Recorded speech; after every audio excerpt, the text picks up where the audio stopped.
তুতিল মুলকা মান তাশা। কথাগুলো আমি বলতে চাচ্ছিলাম না, তারপরও বলতে চাই। জঙ্গলে যদি একটা বাঘ মরে যায়, টাঙ্গার মানুষ কিন্তু জানতে পারে, শুনতে পায়। আর তুমি স্মরণ রাখো এমন একটা কথা, তুমি কাক যদি চোখটা বন্ধ করে যদি তুমি বাথরুম করো, তুমি মনে করো আমার পাশা কেউ দেখতে চাই না। তুমি যে পরকে নিয়ে সমালোচনা করো, তুমি কি আর একজনকে নিয়ে তুমি বুদ্ধি খাটাও, তুমি আর একজনকে নিয়ে তুমি পায়তারা করো, তুমি আর একজনকে তুমি ছোট প্রাধান্য দাও না, তুচ্ছতাচ্ছিল্য করো। স্মরণ রাখো, মনে রাখো এই আয়াতটার কথা, কুলিল্লাহুম্মা মালিকাল মুলকি তুতিল মুলকা মান তাশা। ইজ্জত দেওয়ার মালিক আল্লাহ, সম্মান দেওয়ার মালিক আল্লাহ। তুমি যতই বড় কান ধরে টানো না কেন, আল্লাহ যদি মাথা চুল ধরে টানে, তোমার মতো পায়তারা করে কোরআন প্রেমিকদেরকে, খাঁটি মুমিন মুত্তাকিনদেরকে তুমি মানুষ থেকে তুচ্ছ তাচ্ছিল্য বানাইতে পারবে না। কথা বলে ঠিক না? তোমাকে সম্মান দিবে, ইজ্জত দিবে, তোমাকে উঠায় রাখবে, আবার তোমার ইজ্জত সম্মান দিয়া তোমাকে আল্লাহ রাব্বুল আলামিন বেয়াজ্জতি করে দিবে। সম্মানিত মুসলিম আমার, যে কথাটি আমি আপনাদেরকে বলতে চাচ্ছিলাম সেটা হলো, এই নির্ভুল কোরআন থেকে কথা বলবো, নির্ভুল কোরআনের জন্য জীবন দিব, আমরা সকলেই প্রস্তুত। কথা বলে ঠিক না? নির্ভুল কিতাব চ্যালেঞ্জ হয়ে গেল। আল্লাহ রাব্বুল আলামিন সর্বপ্রথম চ্যালেঞ্জ দিলেন নির্ভুল কিতাবের, যালিকাল কিতাবুল লা রাইবা ফি, কোনো ভুল নাই। দ্বিতীয় নাম্বার আল্লাহ রাব্বুল আলামিন বললেন হুদাল লিল মুত্তাকিন, এটা হলো মুত্তাকিনদের জন্য হিদায়াত। আল্লাহ জানায় দিলেন, এক নম্বর হলো নির্ভুল কিতাব, দুই নম্বর হলো মুত্তাকিনদের জন্য এই কিতাব হলো হিদায়াত। এই কিতাব হলো একটা হিদায়াত তোমাদের জন্য। এখন আপনারা বলুন, এই কোরআন আছে, কোরআন পাওয়ার পরেও যদি কোনো ব্যক্তি হিদায়াত না পায়, না কোরআন পাওয়ার পরেও যদি কোনো ব্যক্তি দিনদার না হয়, মুত্তাকিন না হয়, তাহলে বুঝতে হবে এর ভাগ্য কপাল পুড়েছে, তা পুড়েছে, চিতার আগুনে পড়েছে, এর আর কপালে হিদায়াত নাই। চিল্লায় বলতে হবে ঠিক কি? হিদায়াত নাই। হুদাল লিল মুত্তাকিন, আল্লাহ বললেন হুদাল লিল মুত্তাকিন, এই কোরআন হলো মুত্তাকিনদের জন্য হিদায়াত। আল্লাহ রাব্বুল আলামিন বললেন মা হুয়া শিফাউ ওয়া রাহমাতুল লিল মুমিনিন। এটা হলো একটা নির্ভুল কিতাব, এটা হলো মুত্তাকিনদের জন্য একটা হিদায়াত। আল্লাহ আবার বললেন মা হুয়া শিফাউ ওয়া রাহমাতুল লিল মুমিনিন, মুমিনদের জন্য এই কোরআন হলো একটা রহমত। সুবহানাল্লাহ, কোরআন হলো একটা রহমত, মুমিনদের জন্য একটা রহমত, বরকত, একটা মুমিনদের জন্য একটা খুব গুরুত্বপূর্ণ একটা রহমত। সম্মানিত মুসলিম আমার, যেহেতু সময় সংক্ষেপ, আল্লাহ রাসূল সাল্লাল্লাহু আলাইহি ওয়াসাল্লাম নির্ভুল এই কিতাবের দাওয়াত দিতেন, মানুষকে হিদায়াতের জন্য দাওয়াত দিতেন। মা হুয়া শিফা, এই রহমতময় কোরআনের দিকে মানুষদেরকে ডাকতেন। বিশ্ব নবী দাওয়াত দিতেন, সত্যি দাওয়াত দিতেন। যত নবী এবং রাসূল এসেছেন, সকল নবী এবং রাসূলদের মিশন ছিল একটাই, সেটা হলো তোমরা কি করবে, তোমরা কি করবে। কুনতুম খায়রা উম্মাতিন উখরিজাত লিন-নাস তা'মুরুনা বিল মা'রুফ ওয়া তানহাউনা আনিল মুনকার। তোমাদের একটাই হলো কাজ, সেটা হলো তোমরা সৎ কাজের আদেশ করবে, অসৎ কাজে তোমরা বাধা প্রদান করবে। নবী এবং রাসূলদের মিশন হলো তোমরা দাওয়াতের মেহনত করবে, এক আল্লাহর গোলামি করবে, আর আল্লাহর জমিন আল্লাহর দ্বীনকে বাস্তবায়নের জন্য মানুষদেরকে তোমরা আহ্বান করবে। আপনার আমার নবী, বিশ্ব নবী, আখেরি জামানার নবী, শেষ নবী, আপনার আমার রহমতের নবী, এই দাওয়াতের মিশনের কাজ করতেন, তাদেরকে দাওয়াত দিতেন, দ্বীনের জন্য ডাকতেন, তাদেরকে আহ্বান করতেন, এই কালামে পাকের পক্ষে ডাকতেন। আল্লাহ রাসূল এই কালামে পাকের এই দ্বীনের সত্য ধর্মের উপরে ডাকতেন, তাদেরকে আহ্বান করতেন।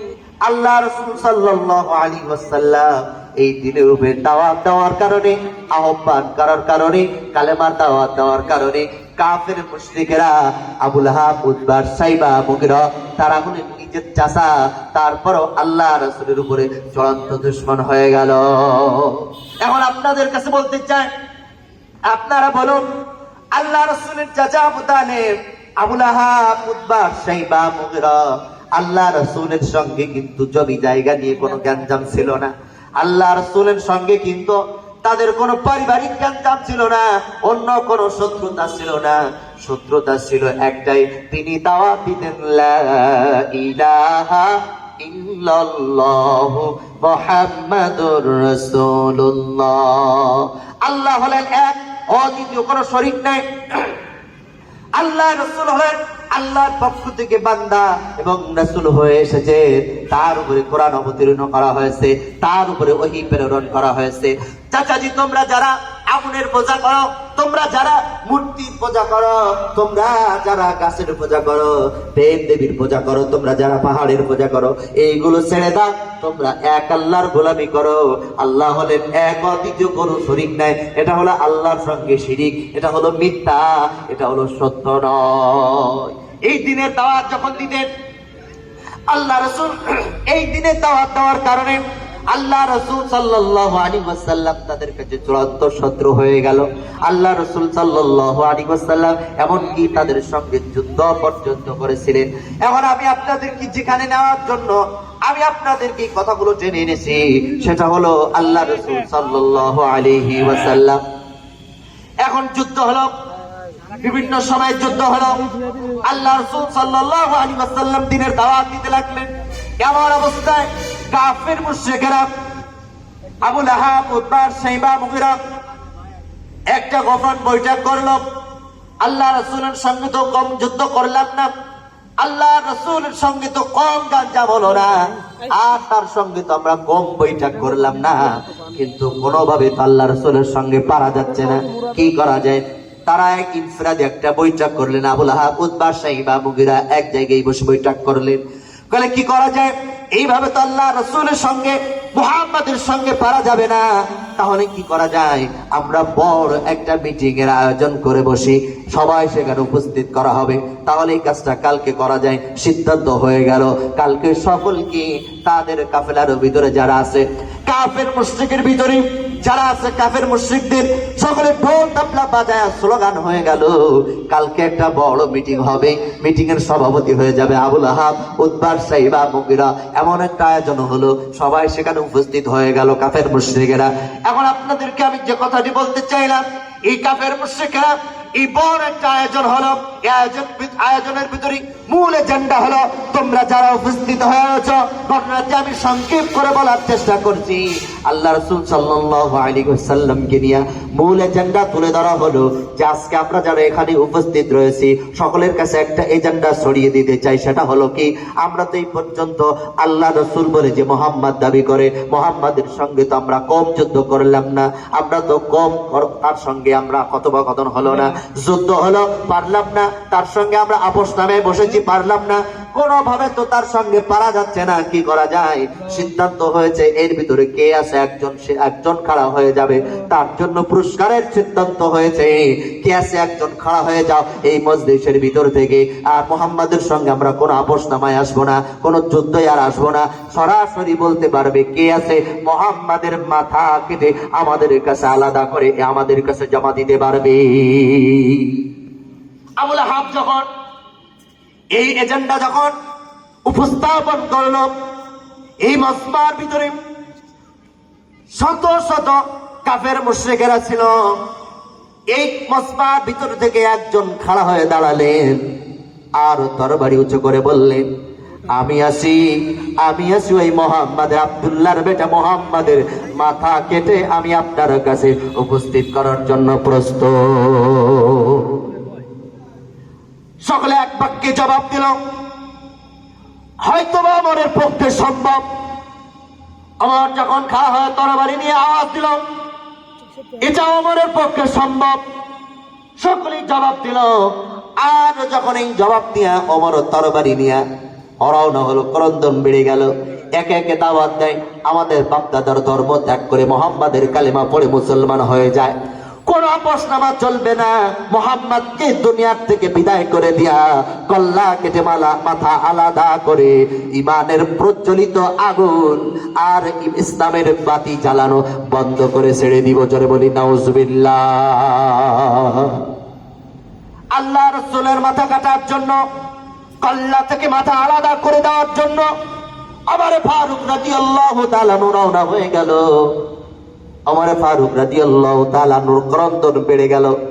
আপনারা জানেন ওমর ফারুক রাদিয়াল্লাহু তাআলা নূর নামটা আজ পর্যন্ত 1400-1300 বছর পার হয়ে গেল, এখনো পর্যন্ত ওমর ফারুক রাদিয়াল্লাহু তাআলা নূর নামটা উচ্চারণ করলে গায়ের পশম পর্যন্ত খাড়া হয়ে যায়। কথা বলে ঠিক না? মর্তে মুজাহিদ, শক্তিশালী ওমর চৌকস থেকে তরবারি বের করে আর আগুনিত অবস্থায় মুহাম্মদুর রাসূলুল্লাহ সাল্লাল্লাহু আলাইহি ওয়াসাল্লামের তরবারি নিয়ে রওনা হলো তার মাথাকে টানার জন্য। এমন অবস্থায় রওনা হয়ে গেল আর আগুনিত অবস্থায় দ্রুত বেগে হেঁটে যাচ্ছে। প্রতিমধ্যে জোহরা বংশীয় সাদ বিন আবি ওয়াক্কাস রাদিয়াল্লাহু তাআলা আনহু একজন সাহাবী প্রশ্ন করলেন, ওমর ভাই, তুমি এত রাগান্বিত অবস্থায় এই রাস্তা দিয়া ধুলা উড়াইতে উড়াইতে তরবারি নিয়ে তুমি কোন দিকে রওনা হয়েছ? বলে, এই সাদ, সরে দাঁড়া, তোর প্রশ্নের জবাব দেওয়ার মতন সময় আমার নাই। আল্লাহ রাসূলের এই শত্রু যখন সাদ রাদিয়াল্লাহু তাআলা আনহু, জোহরা বংশীয় সাদ বিন আবি ওয়াক্কাস রাদিয়াল্লাহু তাআলা আনহু এই কথাটা যখন ওমরের কাছে জানতে চাইল, তখনও তিনি কাফের ছিলেন। বললেন, সরে দাঁড়াও, তোমার প্রশ্নের জবাব দেওয়ার সুযোগ আমার নাই। বলে, না ভাই, একটু জবাব দিয়ে যাও, তুমি এত রাগান্বিত অবস্থায় কোথায় রওনা হয়েছ? বাড়াবাড়ি করলেন, বলে, আমি এই জন্য রওনা হয়েছি, আমাদের বাপ দাদার ধর্ম ত্যাগ করায়া করায়া মুহাম্মদ কি মন্ত্র শিখে গিয়েছে, তার ধর্মের ভিতরে আমাদের লোকগুলো টেনে নিয়ে যাচ্ছে। আজকে আমি যাচ্ছি মুহাম্মদকে মাথা কেটে আলাদা করে ইসলামের বাতি নিভায়া দিতে চাই। জোহরা বংশীয় সাদ বিন আবি ওয়াক্কাস রাদিয়াল্লাহু তাআলা আনহু, তার দিলের ভিতরে ছিল ঈমানের বারত। এই ঈমানের বারত থাকার কারণে এখানে কি আযান হবে? আযান দিয়ে দেন, আযান হবে। এখানে আযান হবে।